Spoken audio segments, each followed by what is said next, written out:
Welcome, Pam Espin. She is a licensed therapist and founder of Beyond Purpose Therapy. She specializes in helping women break the burnout cycle by addressing the deeper patterns that keep them stuck in survival mode. In her book, No Built to Break, Pam blends personal story, clinical insight, and her trifecta method to help women reconnect with themselves and lead their lives from wholeness rather than exhaustion. Hi, Pam. Hi. Thank you so much for having me and for a beautiful introduction.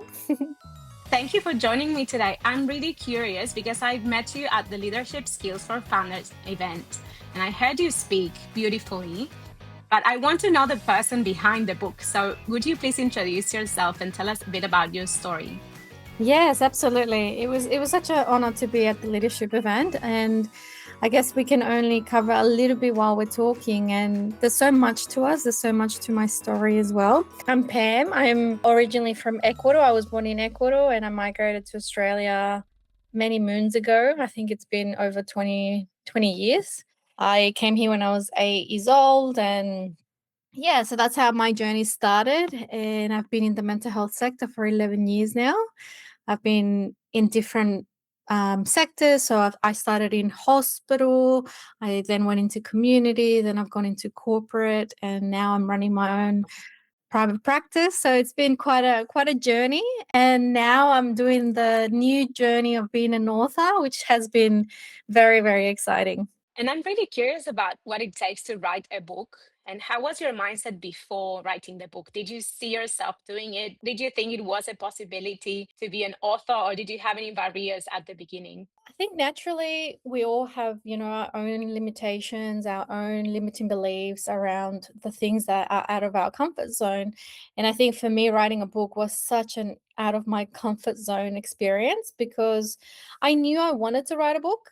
And I think the mission behind writing my book was because I have been able to witness that not everyone can afford therapy, not everyone can, afford seeing a therapist or a mentor or a coach. And I just wanted to give back to our community. I feel like Australia has given so much to me, and I just wanted to do something. And to me, writing the book was okay, how can I help the women out there that, they just want to improve their life just a little bit, but don't know where to start? So that was the mission behind my book. I was wanting to wanting to reach as many women as possible just to support them and help them realize that, what, we don't have to keep surviving our life. It's okay for us to reconnect with all of us. And that's why, the subtitle is How to Stop Surviving and Lead from Wholeness, because I feel like every woman can have the opportunity to lead her life from wholeness. And yes, that's a little bit about the story, but in truth, I wanted to write the book in 2020. Back then, I started mentorship, and I remember telling my mentor, I'm like, okay, one of the things that I want to get out of this mentorship is I want to write a book. And, fast forward to 6 years later, I feel like the seed was planted, but I still had to go through my own journey, my own discovery. I had to go through life experiences. I had to overcome the fear of being seen because I feel like a book is visibility on steroids. So it was really me needing to become the person to be able to hold the book and write the book and promote the book. So one thing is wanting to write a book, and then it's the whole journey that comes afterwards and while you're doing it.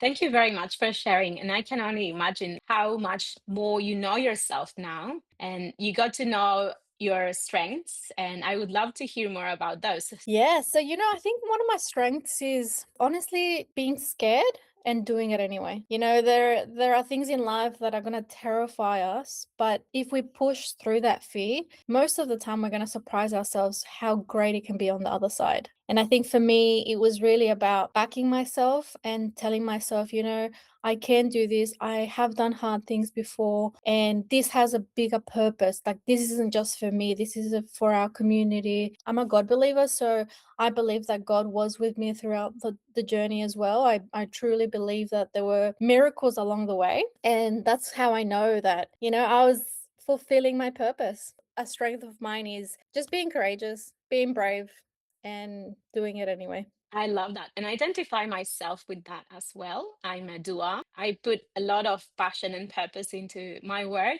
So I think we have something in common there. I love that, and I can definitely see that in you.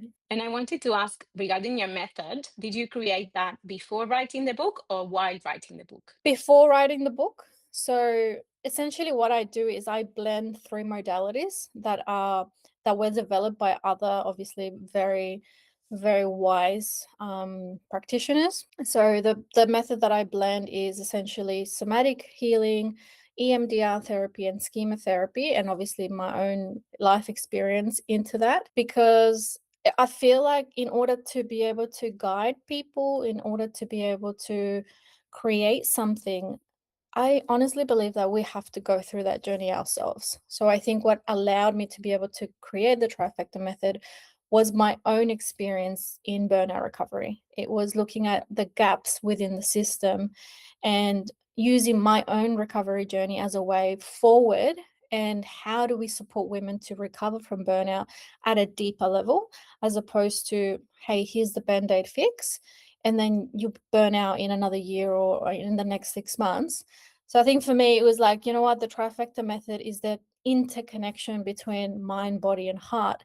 Because often we focus only on, let's fix our mindset, let's improve the way that we think, let's do CBT, and then we neglect the body, or we hyper focus on the body and, do breath work and do meditation and do Pilates and do all these beautiful things for our body, but we're not working with our mindset. Or we focus on our mind and then our body, but then we neglect our emotions, we neglect our purpose, we neglect our values, which is where the heart is really living. So I think for me, combining everything, creating the trifecta method was a way for me to not only share my journey, but also to support other women to know, hey, the integration, when we integrate those 3 parts, we essentially leave from wholeness, because I feel like with burnout, sometimes we're overworking one part of ourselves. It's either the high performer, so that part of us is constantly on, constantly working, or the people pleaser is constantly working, or the self-sacrificer is constantly working, or the doer is constantly working.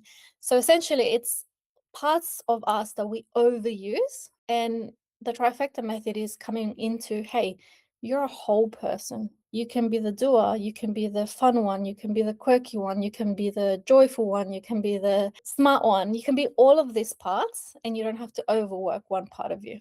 That is really interesting. And I feel very aligned with that approach because as a communication coach, I work with embodied communication. So it's not just our minds and what we want to say, it's how our body reflects that through body language and facial expressions and our voice as well. And Mhm. I could see that you are living proof of your methodology because when you delivered your speech, it showed how integrated you are and how Mhm. you use your body and your voice to get your message across. So I wanted to ask, how did you feel? And if you had any previous experience as a public speaker? Thank you for saying that. I really, really appreciate that. So one of my goals, one of my missions for this year and moving forward is to be a public speaker. So right now, that is my passion, because I not only wanted to become an author to be able to give back to our community, I also want to be able to get on stages and share my knowledge and not only reach one client, because a lot of my work is one to one, which I love. But for me, again, I'm on this journey now where I'm like, how can I reach more people? How can I speak to more people? How can I share my insight? So from last year, I've been doing, here and there presentations. I've been doing trainings on how to become a better speaker. Practice, like they say, practice makes perfect. So I've really just been taking the little, turtle steps on becoming a speaker. And now I'm at a point where I'm like, I just want to do more of it. I just want my message to be out there. So I guess it's been a journey. And I don't know if you remember, but on that night, there were other speakers who it was their first time speaking in public. I wanted to ask, what would you say someone who has just started and has that imposter syndrome or that self doubt for them to just move forwards and step out of their comfort zones? I think the beautiful thing about that night was just to see so much courage in the room. There were speakers that, like you say, it was their first time. And I just remember looking at them, I'm like, wow, like this takes so much courage. They say that public speaking, there are two things that human beings fear the most: dying and public speaking. So so the fact that someone can get out on stage and just give it a go, I think that is really important. So my number one tip would be go out there and give it a go. In 20 years' time, people are not going to remember it. And second, it would be speak from the heart. Sometimes we can practice, sometimes we can have frameworks, sometimes we can have this script in our head and memorized. But then that's really when the body comes into it, and you just have to really take a breath and come back to, okay, what do I want to share? And my message is not for me, my message is for the audience. So really coming into the heart and just being like, okay, if I can get one thing out of my presentation, what is that one thing that I want to land? And I think that really helps the body to know, hey, you're not in danger. You are speaking your message, you're speaking your truth. We can do this. I definitely agree. And I coach people to be able to regulate their nervous system before going on stage, just to be able to deliver it from a place of presence and just to be in the moment with whatever is happening to your body, the emotions you're feeling, and just being able to give as an act of service and not just as an act of ego and want it to be acknowledged and recognized. And one thing you mentioned is that in 20 years, people will forget about what you said, as opposed to the book, which you mentioned it was like written and now it's there. It will be there in 20 years. Yes. So I Yes. guess, So yeah, to work in a book, you need to have much more self-confidence and you need to be sure about what you want to share.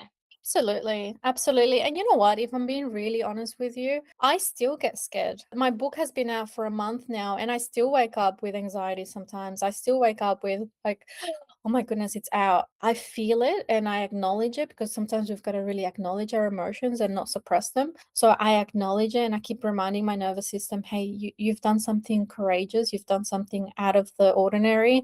Of course, your nervous system is going to be responding to it, and it's okay. And I think the other thing that's really helped me during this time is to give compassion back to myself. My book is not perfect. And as a recovering perfectionist, it's really challenging. It's really challenging to put out something that, one, has a purpose, has a mission, but two, to know that it's not up to my high standards. Because if I did do it to those high standards, it might have taken me another 20 years to get the book out. And I think that's sometimes what holds people back. We want perfection. We want it to be, a 10 out of 10. And I remember my coach saying to me, my mentor, he said to me, Pam, it's never going to be ready. Books are never going to be ready, because we're always going to find something else to change, something else to critique, something else that, oh, maybe I should have added this. So he said to me, look, get it out there, give it your best. And as long as you know that it came from the heart, that's good enough. And I think coming back to that has really helped me to ground myself. Yes, and as long as there's one person who benefits from reading it, it's like your mission has been accomplished. Yes. And I was thinking how in life it's usually the same. We aim for perfection and we feel you're never ready. You want to have like the next certification, you need to learn the next thing. And it's like also having that approach towards yourself and your identity and acknowledging that we are a work in progress and that it's okay, whatever level you're at your best at that level. Mm, Because one thing that was mentioned during the event was about us being too critical about ourselves and never giving us a 10 out of 10 because we feel like we have so much more to learn. But how can we just shift that perception of ourselves and our identities to be able to give us, in a compassionate way, the best acknowledgement that we need and without expecting that coming from the outside? yeah, look, I think it's important to know that every day we're going to give it our best, and our best sometimes is going to be 100%, sometimes our best is going to be 20%, sometimes it's going to be 80%. As long as we are going working from that place of, hey, you know what? I've given my best. And today that is my best, and being okay with that. A book that I really recommend our listeners is The Four Agreements. That book changed my life, because it's so simple to read but so powerful, and it really talks about those four agreements, right? Like, it's doing our best, it's being impeccable with our word, it's not making assumptions and not taking things personal. So I think those are the 4 things that really get in the way of becoming a speaker. And I feel like if you can read that book and really connect to the message, it will really shift the way that you look at things. After I think 10 years, I read it again, and I believe that it has such a powerful message. So thank you for this reminder. And I hope that people who are listening would not only read that book, but also would read your book. So I would encourage them to go to Amazon and get a copy. We will leave the link in the podcast description, as well as Pam's contact details, so you can get in touch with her. And Mhm, before we say goodbye, I wanted to touch a bit on diversity and how being bicultural has impacted your life and your identity. mhm. So, coming from a family in Ecuador who migrated to Australia, and maybe having, I'm not sure if you were raised bilingual or bicultural. So, how was that journey for you, and how do you see it now as an adult? Yeah, that's such a good question because even though I did migrate when I was 8, I've always been, firstly, we've always spoken Spanish at home. That was my brother's rule at home. He was like, "You can speak English anywhere and everywhere, but at home we speak Spanish." And I think thanks to that, it really helped me because now I can speak both English and Spanish. Sometimes, I have my words where I'm like, how do I say that in Spanish? Or I get a little bit self-conscious when I speak in Spanish. Again, I'm in my head about it, but having the opportunity to have both languages in my pocket has been really helpful because it has also allowed me to stay true to my roots. So I always say I'm very Aussie, but I'm also very migrant. I'm a proud migrant. I'm a proud Ecuadorian. And it's learning to really blend that because I think during my adolescence, I felt a little bit in the in between. So I was neither here or there. And I was trying to like navigate that. And as I got older, I was like, you know what? I don't have to be one or the other. I can be both. I can blend them. And that is essentially is what I talk about in my book. I'm like saying, we don't have to be one side of you. We can be the whole part of you. And now the beautiful thing is, as a migrant, I get to speak to my migrant women out there and say, hey, don't let limiting stories get in the way. Because as a migrant, I've been able to run a business. As a migrant, I've been able to become an author. As a migrant, I've been able to create a podcast. Like as a migrant, I've been able to do things that maybe back in the day, we could have said, some of us would have said, no, I can't do that because I'm a migrant, or I might have an accent, or what if people don't understand me? But I think sometimes it's really being proud of your roots, being proud of where you come from, and just going for it. Just honestly, just go for it. And I hope to inspire women to know that through my example, they can do it themselves as well. Thank you very much. You certainly inspired me. It was lovely to meet you. And I hope we can keep in touch. We are not far away from each other. So Yes. I look forward to seeing you again.